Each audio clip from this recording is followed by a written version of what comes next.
why am I not enjoying this? Huh. Or how I'm so ungrateful, or I'm so awful, I'm so superficial, I'm so, what's wrong with me? Like, why look at all the other hardships in the world and what other people have had to go through. And here I am. Simon Helberg's story looks like a straight ascent.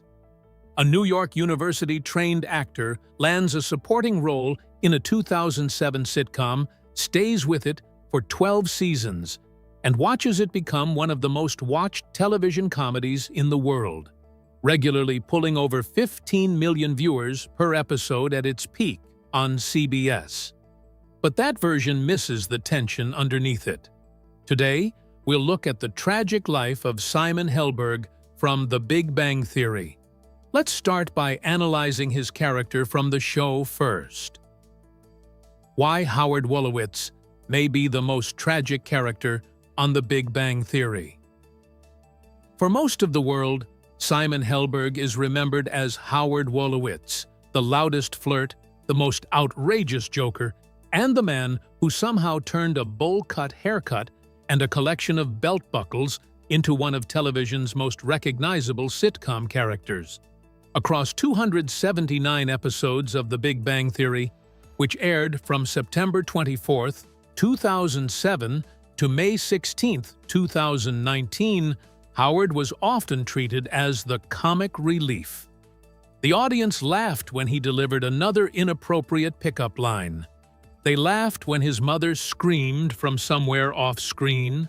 They laughed when his latest scheme inevitably blew up in his face. But underneath those jokes was a character carrying a surprising amount of emotional damage. In fact, when you strip away the laugh track, Howard may be the most tragic character in the entire series. Long before viewers met him in Pasadena, California, one event had already shaped the rest of his life. His father walked out.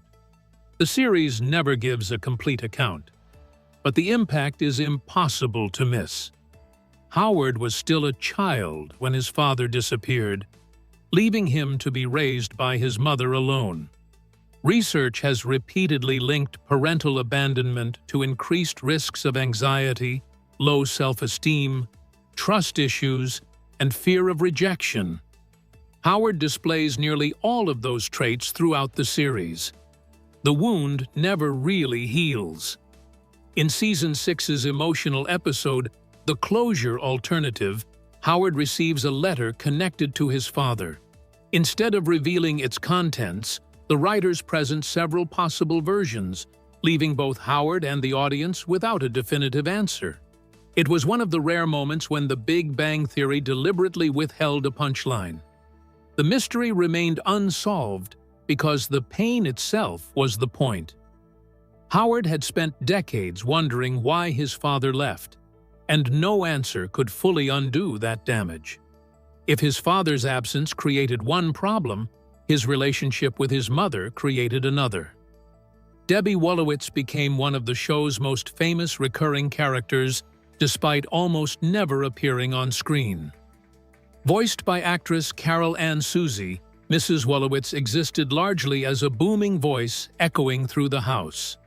The arrangement was played for laughs, but the reality was far more complicated. Howard remained living at home well into adulthood. His mother cooked for him, cleaned for him, worried about him, and inserted herself into nearly every aspect of his life. What looked funny on television often resembled extreme emotional dependency. Howard was trapped between childhood and adulthood, unable to fully separate himself from the one person who never abandoned him. That helps explain another defining feature of his personality. Howard almost never stops performing. He tells jokes constantly. He does impressions. He performs magic tricks. He wears absurd clothing. He flirts compulsively despite repeated failures. On the surface, it looks like confidence. Underneath, it is the exact opposite. Many psychologists describe humor as a defense mechanism, a way of redirecting emotional discomfort into something socially acceptable.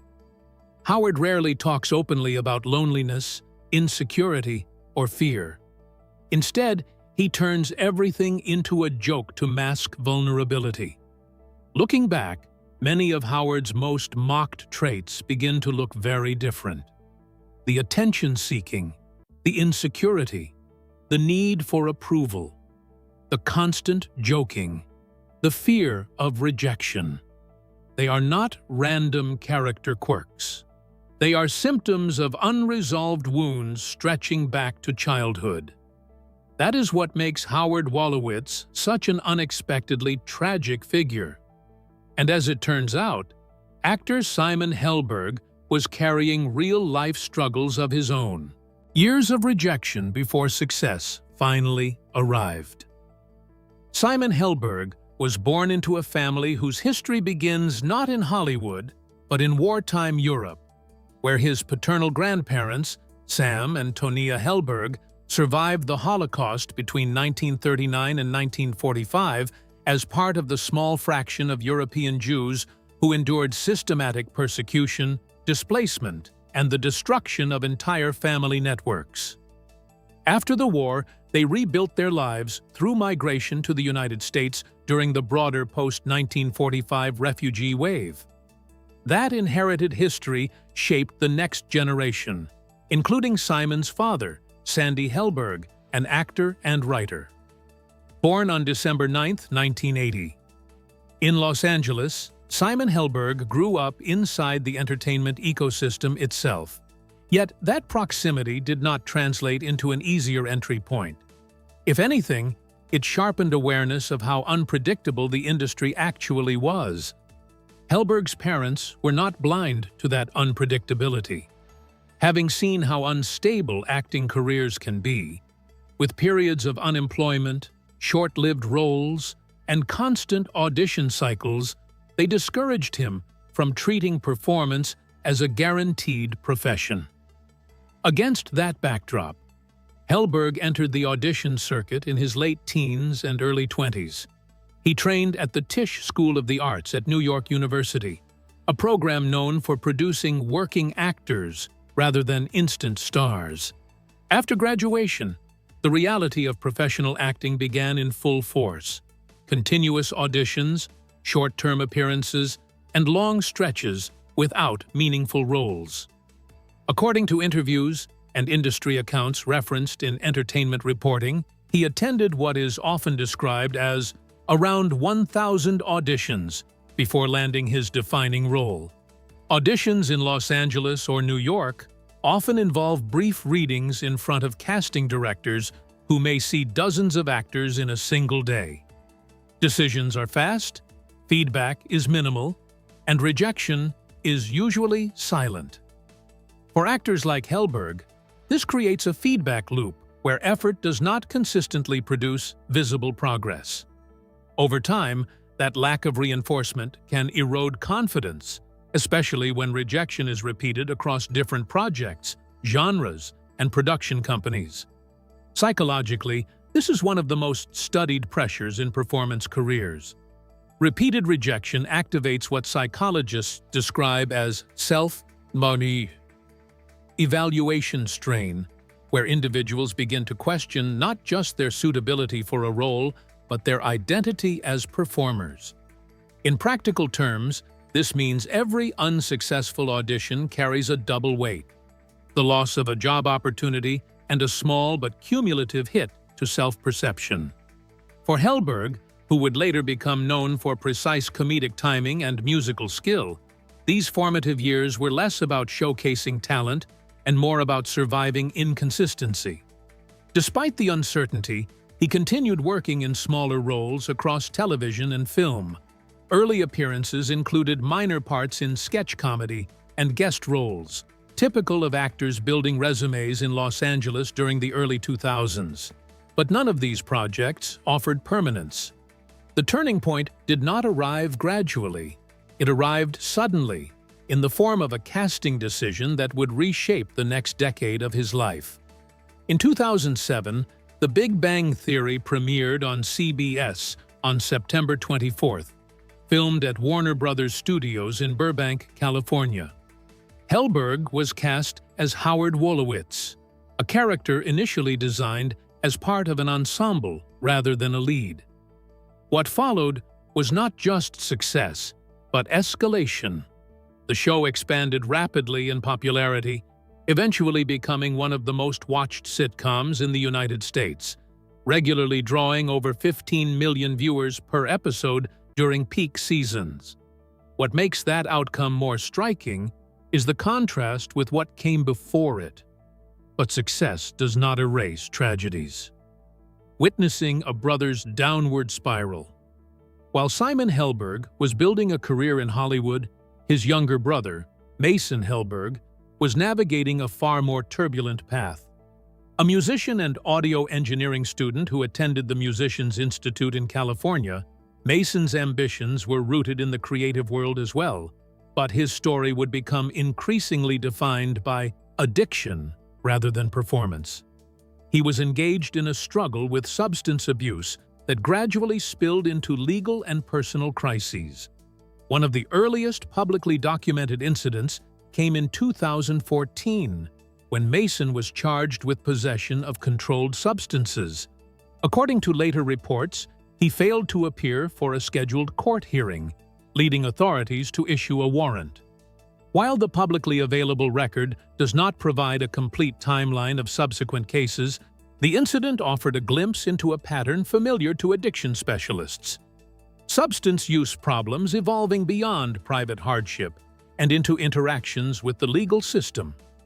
The issue was no longer confined to personal health. It was beginning to affect housing, stability, and day-to-day life. The situation worsened over the following years. Mason would later describe experiencing what he called a very bad substance addiction, a period severe enough to leave him homeless in California's San Fernando Valley. Homelessness is one of the most visible indicators of how deeply addiction can disrupt a person's life, often emerging after the breakdown of employment, finances, relationships, and support systems. He was arrested yet again in 2020. This, however, became a turning point. Following it, Mason entered the Victory Outreach Men's Home Recovery Program, a faith-based residential rehabilitation program designed to help individuals rebuild their lives after addiction. For many people battling substance use disorders, recovery is not a single decision, but a long process involving structure, accountability, and the gradual reconstruction of routines that addiction has eroded. For the Helberg family, the challenge was undoubtedly larger than any individual court filing or arrest record. Addiction rarely affects only one person. For Simon Helberg, this whole situation meant witnessing instability as a personal reality tied to a sibling. Addiction affects not only the individual, but also the entire household structure, creating cycles of anxiety, financial strain, emotional uncertainty, and shifting roles within the family unit. In sibling relationships specifically, the impact can be particularly complex. There is closeness without authority, empathy without control, and emotional responsibility without the ability to intervene decisively. While Simon's professional life during this period was accelerating, the contrast between public success and private concern created a dual reality. On set, Howard Wallowitz was delivering comedic lines to studio audiences in Los Angeles. Off-set, the emotional landscape of his family included watching a brother move through cycles of addiction and recovery attempts, a process that rarely follows a linear path. Mason Helberg's eventual recovery and sobriety marked a critical turning point. Recovery from substance use disorder is statistically characterized by relapse risk, with long-term sobriety often requiring multiple attempts and sustained support systems.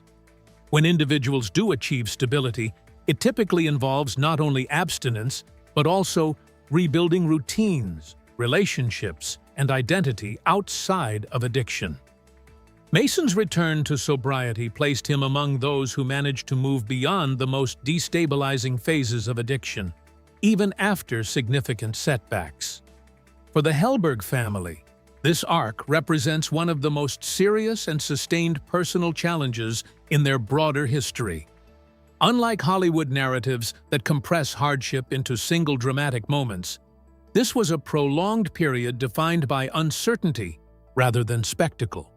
It unfolded alongside Simon's growing fame, creating an unusual contrast between the two brothers.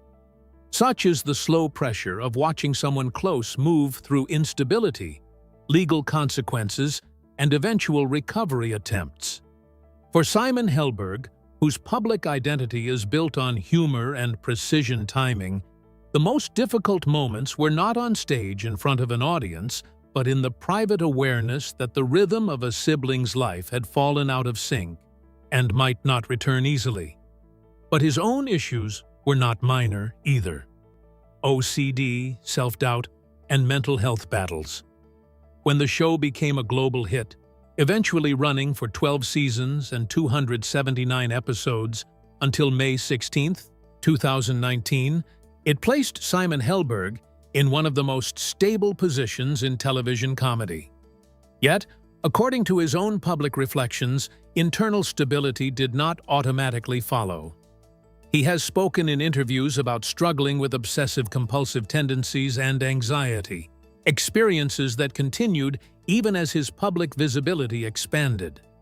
OCD, clinically defined as a condition involving intrusive thoughts and repetitive behaviors aimed at reducing distress, affects an estimated 1 to 2% of the global population, according to psychiatric research.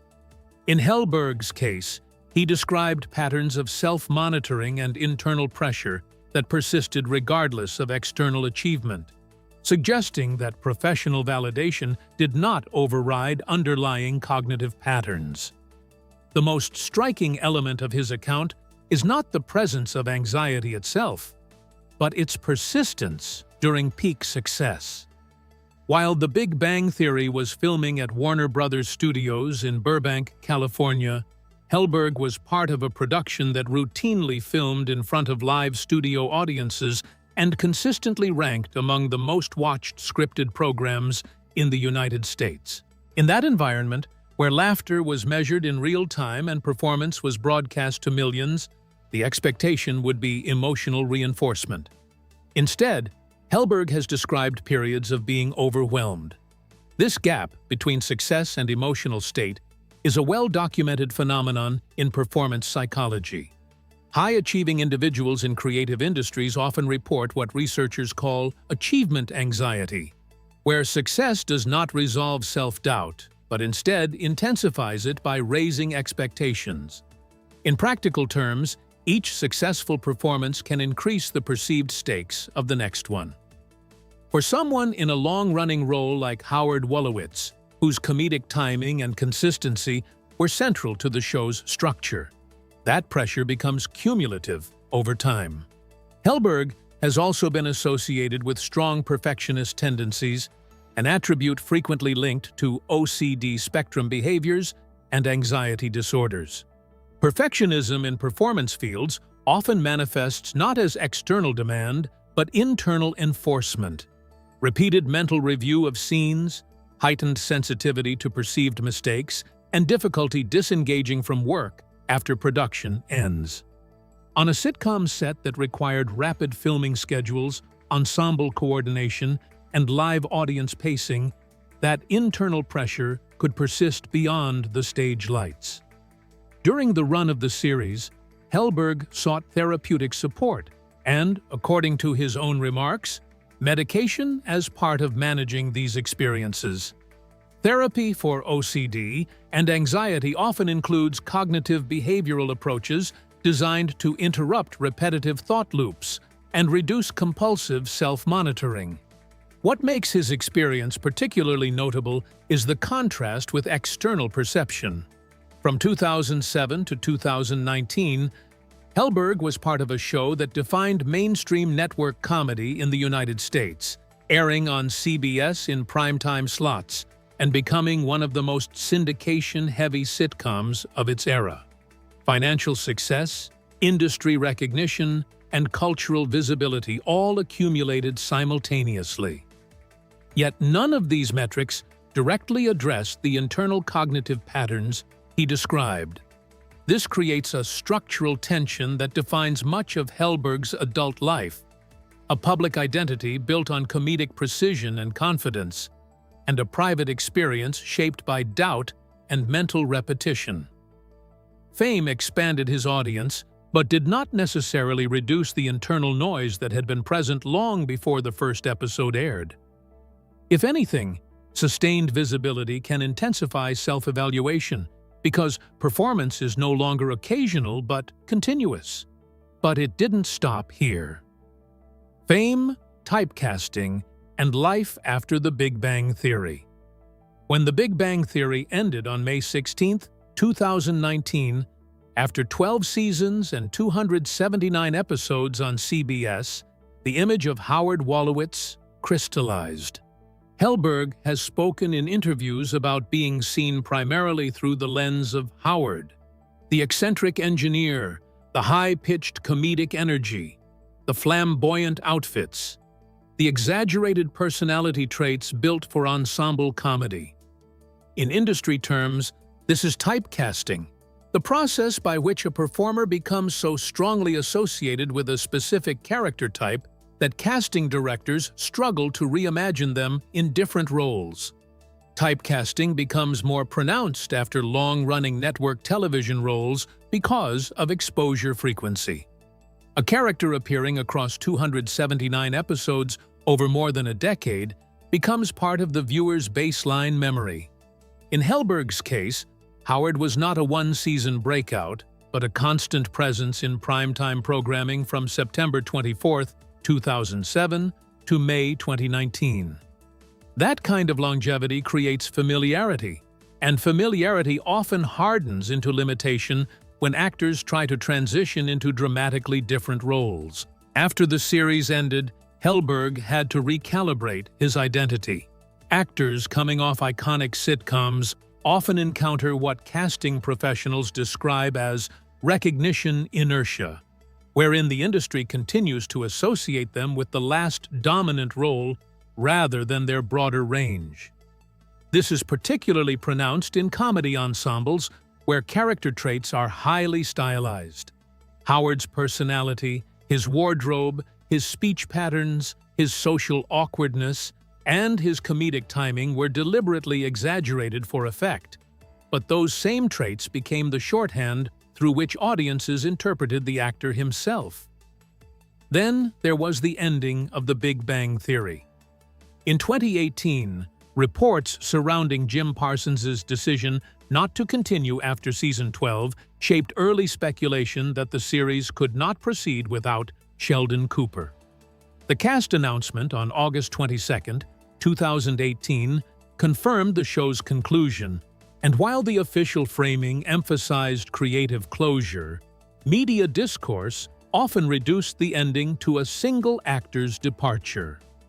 Helberg, along with other cast members, later expressed frustration with simplified interpretations that overlooked ensemble dynamics and the collective nature of the decision-making process behind long-running network television shows.